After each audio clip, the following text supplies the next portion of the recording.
नमस्कार, मैं हूं ईशान मिश्रा और आप देख रहे हैं ईशान न्यूज़ नेटवर्क। साल 2025 अपने अंतिम पड़ाव पर है। यह साल मुरादाबाद के लिए सियासत, विकास, आंदोलन, अपराध और संवेदनाओं का मिला-जुला दस्तावेज रहा। आइए नज़र डालते हैं मुरादाबाद की साल 2025 से जुड़ी 10 सबसे बड़ी खबरों पर।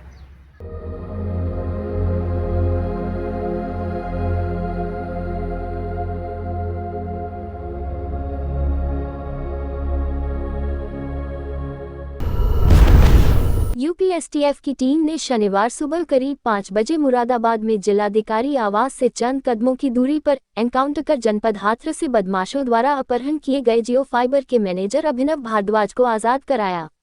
इस एनकाउंटर में एक अपहरणकर्ता विशाल की गर्दन में गोली लगी है, जिसे एक निजी अस्पताल में भर्ती कराया गया है, जबकि उसके अन्य साथियों को भी एसटीएफ ने मौके से दबोचा है। शनिवार शाम को ही एक अन्य अपहरणकर्ता गोलू ठाकुर को एसटीएफ और थाना पाकबड़ा पुलिस की संयुक्त टीम ने नया मुरादाबाद इलाके में एक मुठभेड़ में दबोच लिया।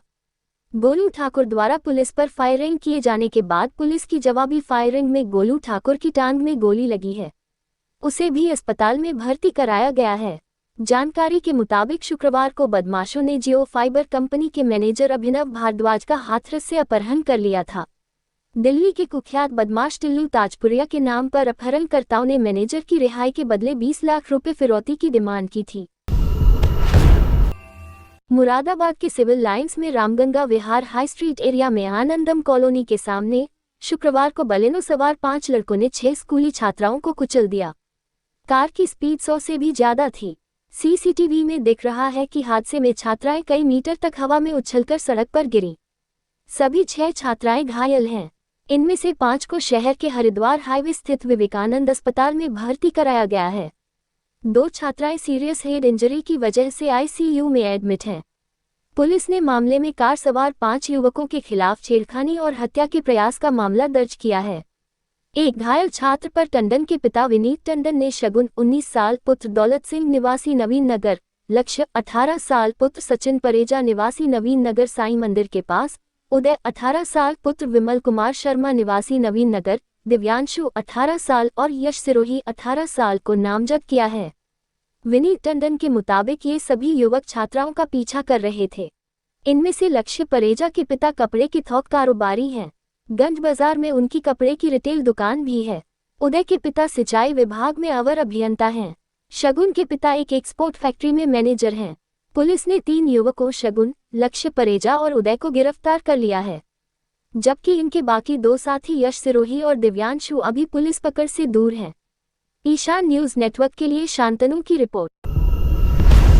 21 फरवरी को एसएचओ सिविल लाइंस को बताया गया कि यहाँ सिविल लाइंस थाना क्षेत्र से एक बिजली विभाग का ट्रांसफार्मर चोरी हो गया है और उसके संबंध में एक लिखित तहरीर दी गई और ये बहुत ही सनसनीखेज तरीके से सोशल मीडिया के माध्यम से भी हम लोगों को बताया गया।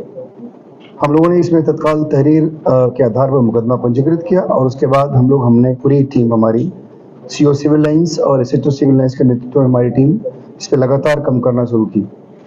इसमें हम लोगों ने हमारी जो जनपदीय एसओजी की टीम को भी लगाया और सबके संयुक्त प्रयास से हम लोगों ने इस घटना का खुलासा किया है। इसमें 6 अभियुक्त पकड़े गए हैं और एक बहुत ही संगठित गिरोह है जो ट्रांसफार्मर की चोरी करता है, ट्रांसफार्मर के तेल की चोरी करता है और अन्य उपकरण बिजली विभाग के जो होते हैं उसकी चोरी करता है। इसमें जो गैंग है मेनली अमरोहा का गैंग है ये। उसमें कुछ लोग हमारे इस आसपास के जनपदों के भी हैं, हमारे मुरादाबाद का भी उसमें मुलजिम है और एक मुलजिम बुलंदशहर का भी है, बाकी अमरोहा के रहने वाले हैं। इसमें मुख्य रूप से सतपाल का ये गैंग है और सतपाल और नीरज 2 भाई हैं।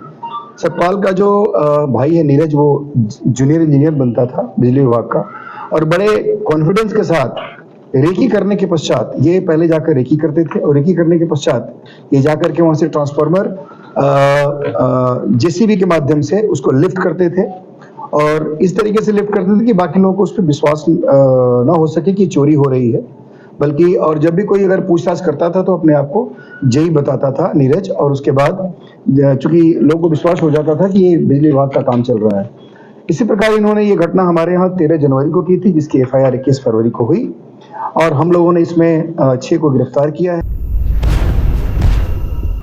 देखिए, जो एटीएस सहारनपुर यूनिट है और मुरादाबाद पुलिस के ज्वाइंट ऑपरेशन में वर्ष 2015 से एक हिजबुल से संबंध रखने वाला टेररिस्ट जिसकी अरेस्टिंग वर्ष 2002 में मुरादाबाद से की गई थी और काफ़ी मात्रा में असलहे और बाकी एंटी जो टेररिस्ट एक्टिविटीज़ के लिए यूज़ किए जाने वाले सब्सटेंस थे बरामद किए गए थे।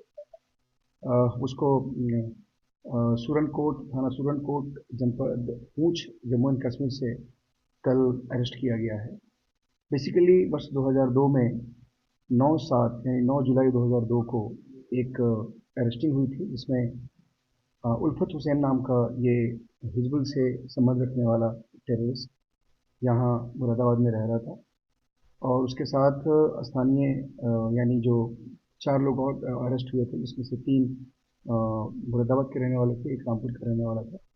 इनको भी गिरफ्तार किया गया था और इनके पोजीशन से एक AK-47, एक AK-56, बहुत सारे हैंड ग्रेनेड्स और काफ़ी मात्रा में डेटोनेटर, टाइमर्स और एक्सप्लोसिव्स बरामद हुए थे और इनको 2002 में जेल भेजा गया था। उसके बाद वर्ष 2008 में ये जेल से बाहर हुए थे और उसके बाद से लगातार एब्सकॉन्डिंग थे। इनके खिलाफ बहुत सारे समन्स वारंट्स भी हुए। उसके बाद 299 की कार्रवाई होने के पश्चात इनके खिलाफ 2015 में परमानेंट वारंट जारी करते हुए और फाइल को दफ्तर किया गया था और उसके बाद लगातार एटीएस और प्लस लोकल पुलिस इसको लगातार लोकेट करने का प्रयास कर रही थी। हम लोग के पास काफ़ी कंक्रीट सूचनाएं मिली थी और काफ़ी प्रयास के बाद कल इसकी गिरफ्तारी एटीएस जो सहारनपुर यूनिट है वो और हमारी जो लोकल कटघर थाना की पुलिस है। मुकद्दस रमजान मुकम्मल होने के बाद ईद की नमाज मुरादाबाद में शांतिपूर्ण माहौल में संपन्न हो गई। सवेरे से ही नमाजियों ने ईदगाह में पहुंचना शुरू कर दिया था। नायब शहर इमाम मुफ्ती फहद अली ने ईदगाह में नमाज पढ़वाई, जबकि शहर इमाम सैयद मासूम अली आज़ाद ने दुआ कराई। शहर इमाम ने देश में अमन चैन और भाईचारे की दुआ कराई। देरी से ईदगाह पहुंचने की वजह से बड़ी संख्या में नमाजियों की नमाज छूट गई। नमाजियों का कहना था कि जहां तहां पुलिस के रोकने की वजह से वो वक्त से ईदगाह नहीं पहुंच सके, जबकि ईदगाह में सफ़े खाली पड़ी हुई हैं।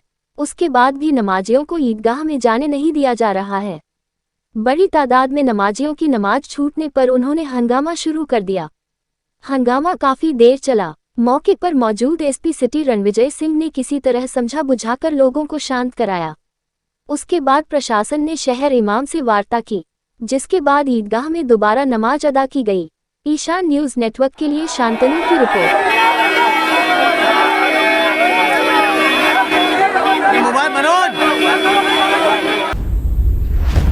आदमी 5000 का इसको लिंक दिया गया, इस व्यक्ति को 5000 का लिंक दिया गया। इस प्रकार ये अलग अलग तरीके से लिंक्स करते थे जो इनके सारे मैसेजेस में है।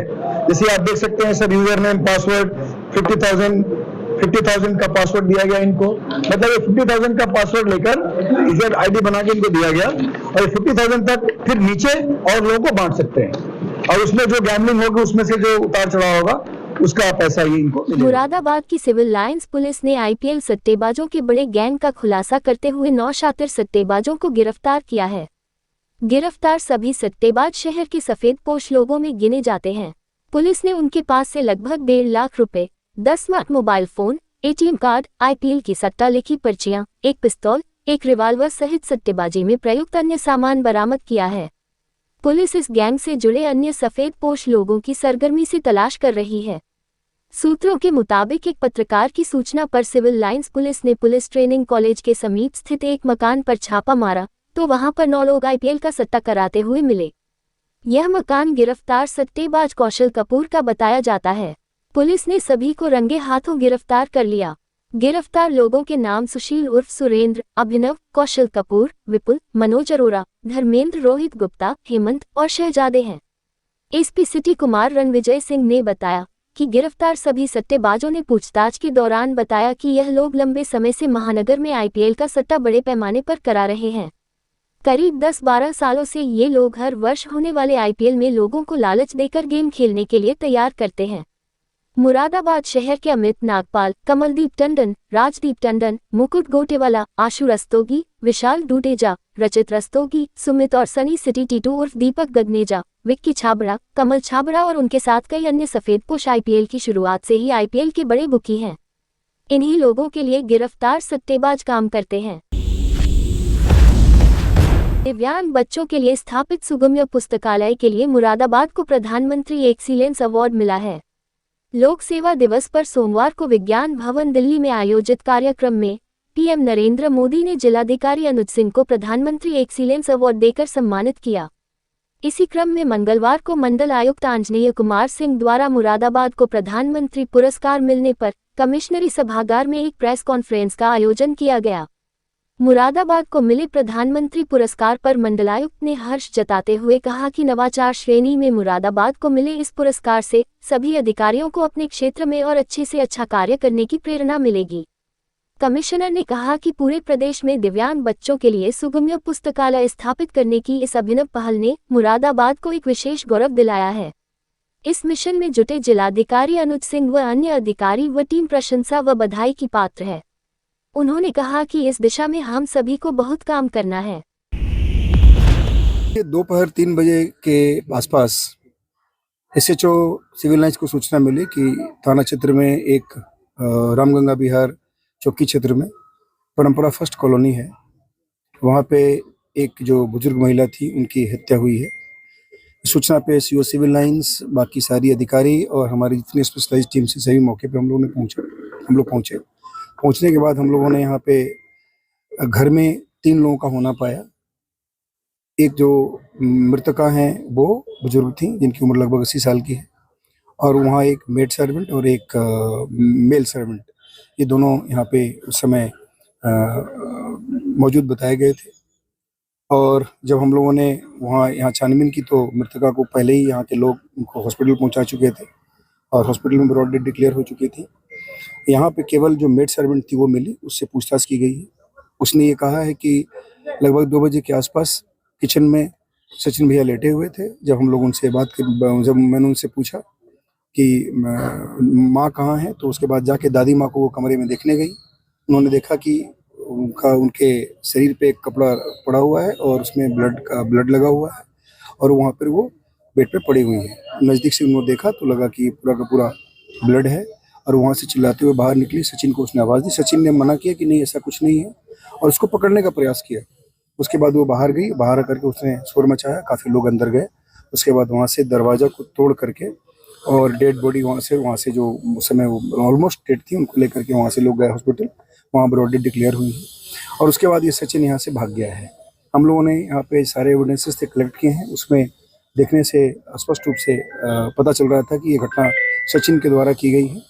और जब हम लोग सचिन के कमरे में गए तो वहाँ जाने के बाद हम लोग को वहाँ उसके जो ब्लड सोक्ड उसका टी शर्ट था वो बरामद हुआ है और जो आला कत्ल वगैरह है वो बरामद के लिए हमारी टीम लगी हुई है।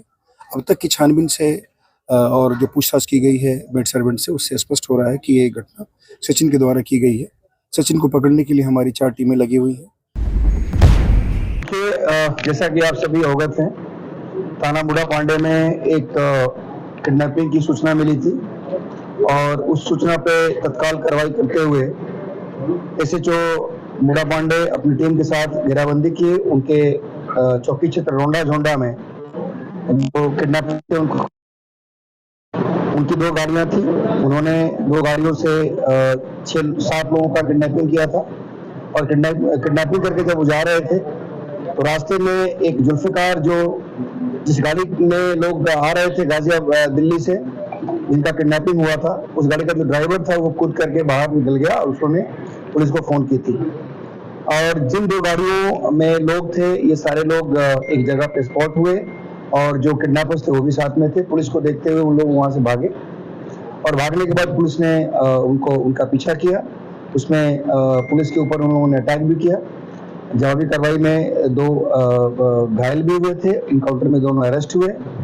उनको ला करके यहाँ पे हम लोगों ने अस्पताल में एडमिट कराया।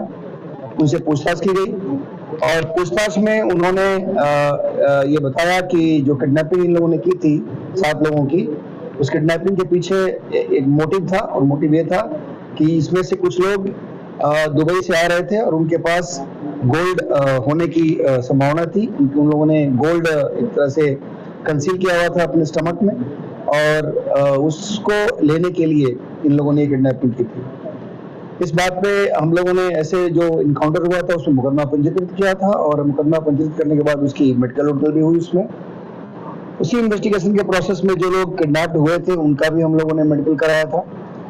उसी समय हम लोगों ने, चूंकि ये बात बताई गई थी कि इनके स्टमक में कुछ हो सकता है, कुछ इस तरह के जो धातु हैं, उसके लिए हम लोगों ने मेडिकल से रिक्वेस्ट किया, उनकी स्कैनिंग कराई गई और स्कैनिंग में ये बात सही पाई गई। पश्चिमी उत्तर प्रदेश के कुख्यात बदमाश आसिफ टिड्डा और इलियास उर्फ दीनू के एनकाउंटर से मुरादाबाद में आमजन में खुशी का माहौल है। शहर के निर्यातकों, डॉक्टरों और व्यापारियों ने राहत की सांस ली है। वरिष्ठ पुलिस अधीक्षक सतपाल अंतिल द्वारा अपनी टीम के साथ जान पर खेल कर किए गए इस एनकाउंटर से मुरादाबाद की जनता अभिभूत है। विभिन्न व्यापारिक संगठनों, सामाजिक संगठनों व अधिवक्ताओं की ओर से एसएसपी को लगातार सम्मानित किया जा रहा है। मंगलवार को भी वरिष्ठ अधिवक्ता सुधीर शर्मा के नेतृत्व में बड़ी संख्या में अधिवक्तागण, राष्ट्रीय अध्यक्ष राजीव शर्मा के नेतृत्व में युवा शक्ति विचार मंच संगठन के पदाधिकारी एवं कार्यकर्ता व महानगर अध्यक्ष शालिनी अग्रवाल के नेतृत्व में राष्ट्र अर्पण संगठन से जुड़ी महिलाएं एसएसपी कार्यालय पहुंची और कप्तान सतपाल अंतिल का नागरिक अभिनंदन किया। तो ये थी साल 2025 की मुरादाबाद से जुड़ी 10 सबसे बड़ी खबरें, जहां संघर्ष भी रहा, सवाल भी उठे और उम्मीद की नई किरणें भी दिखीं। नए साल में उम्मीद है कि मुरादाबाद तरक्की, सुरक्षा और स्वच्छ पर्यावरण की नई इबारत लिखेगा। मैं हूं इशान मिश्रा। नए साल में फिर मुलाकात होगी। नमस्कार। लेटेस्ट न्यूज अपडेट जानने के लिए सब्सक्राइब करें हमारा चैनल ईशान न्यूज नेटवर्क और हाँ, बेल आइकन दबाना मत भूलिएगा।